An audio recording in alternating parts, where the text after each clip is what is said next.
Hello everyone and welcome back to AV Chess Lab. In today's video, we will discuss the game between Pillsbury and Lasker. This game features a beautiful concept sacrifice that should be in the arsenal of weapons of every chess player because it happens quite often and is part of many middle game attacking ideas. With that being said, let's get started.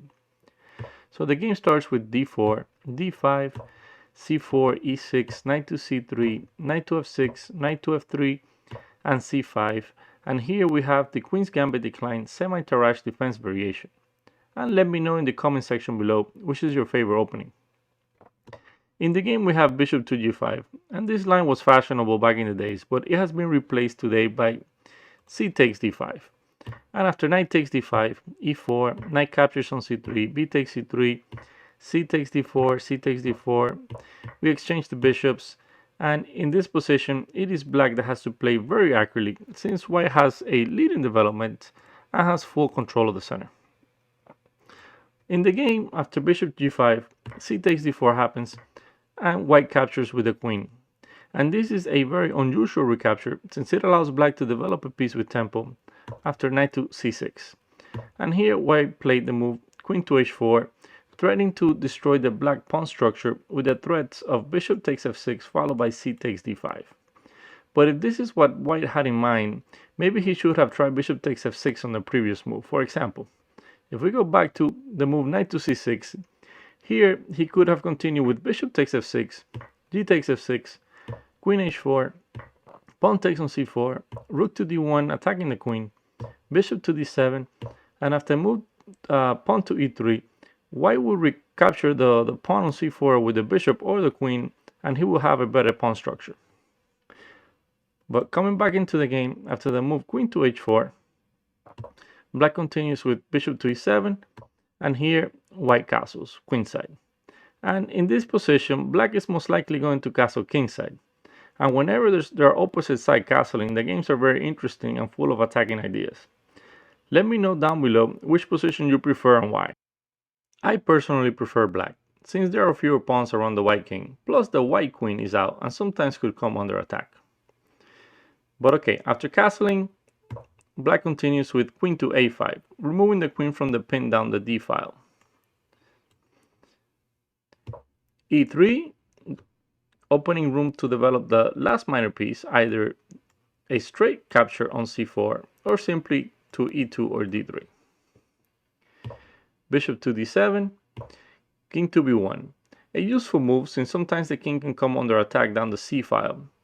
For example, a rook can come to c8 and capture on c3 as we will see in the game. And also the king from b1 can tuck himself nicely on a1.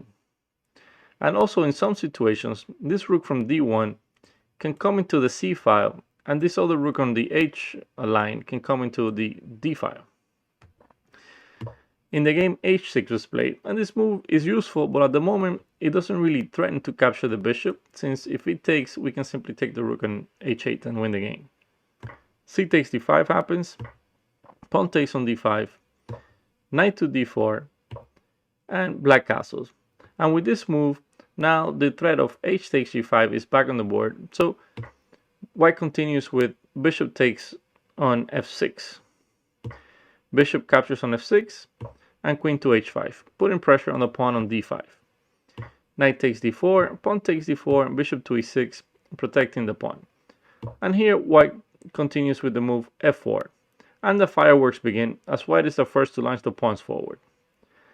Rook ac8, as we mentioned earlier, sometimes the rook can come into the c file and start attacking the king. f5, attacking the bishop on e6. And now any move by the bishop, white can continue with the moves g4, h4, g5 and win the game. But of course, Lasker has seen this and he prepared a beautiful rook sacrifice, and here he played rook takes c3 and white continue with f takes e6. So let's take a quick look at what happens if we accept the sacrifice and we take on c3.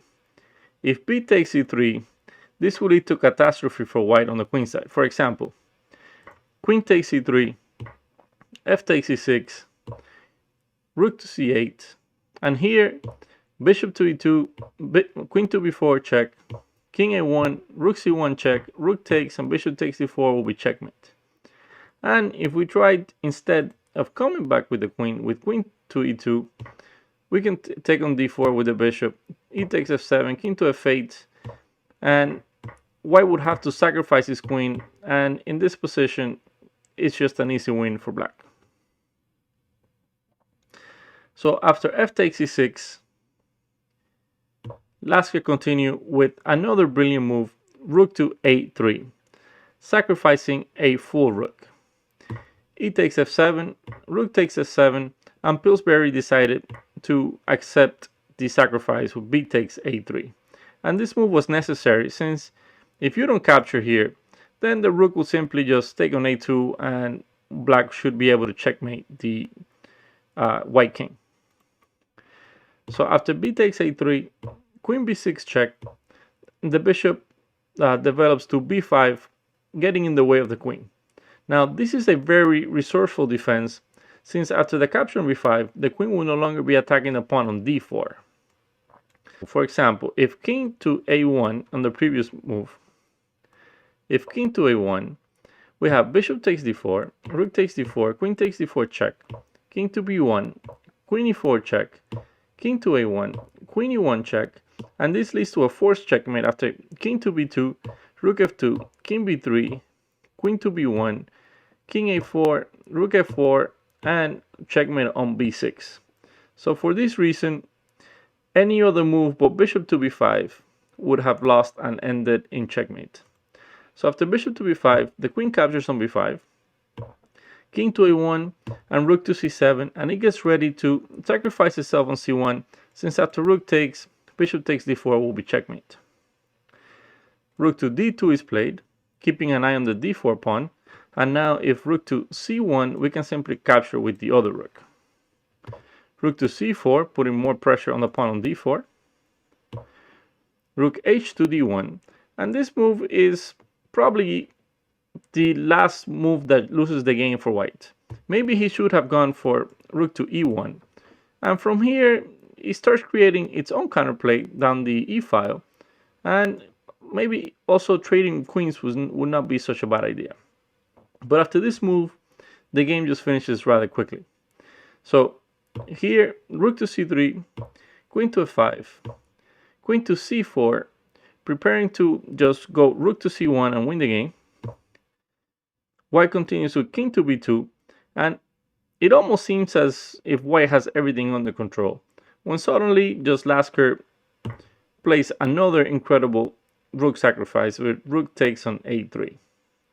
White continue with king to e6, king to h7, and Pillsbury decided to accept the other rook. But let's first examine what happens if he doesn't take the rook on a3.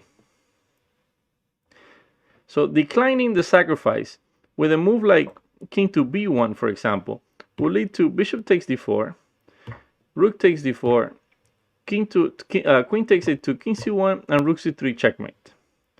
If king to a1, this also leads to a checkmate after bishop takes d4, king to b1, queen b4 check, and after this it will be checkmate on b2. But after king takes a3, this also leads to a checkmate. And if you want to solve this position on your own, I will give you a couple of seconds so that you can figure it out. Alright, so if you found queen to c3 check, congratulations, you just played like Lasker. Here the game continued, king to a4, b5, king takes b5, queen to c4, king to a5, after bishop to d8, queen has to cover on b6, and here either capture on b6 will lead to checkmate, either with the pawn or the bishop. This game is a perfect illustration of a concept worth keeping in your arsenal, of how you can sacrifice a rook, and sometimes both rooks as in this game, in order to break through the pawns in front of the king, bring the king out, and checkmate the king. Hope everyone enjoyed this game, and for more content like this, don't forget to like and subscribe. And as always, stay safe, have a great day, and show respect to your opponent. See you next time.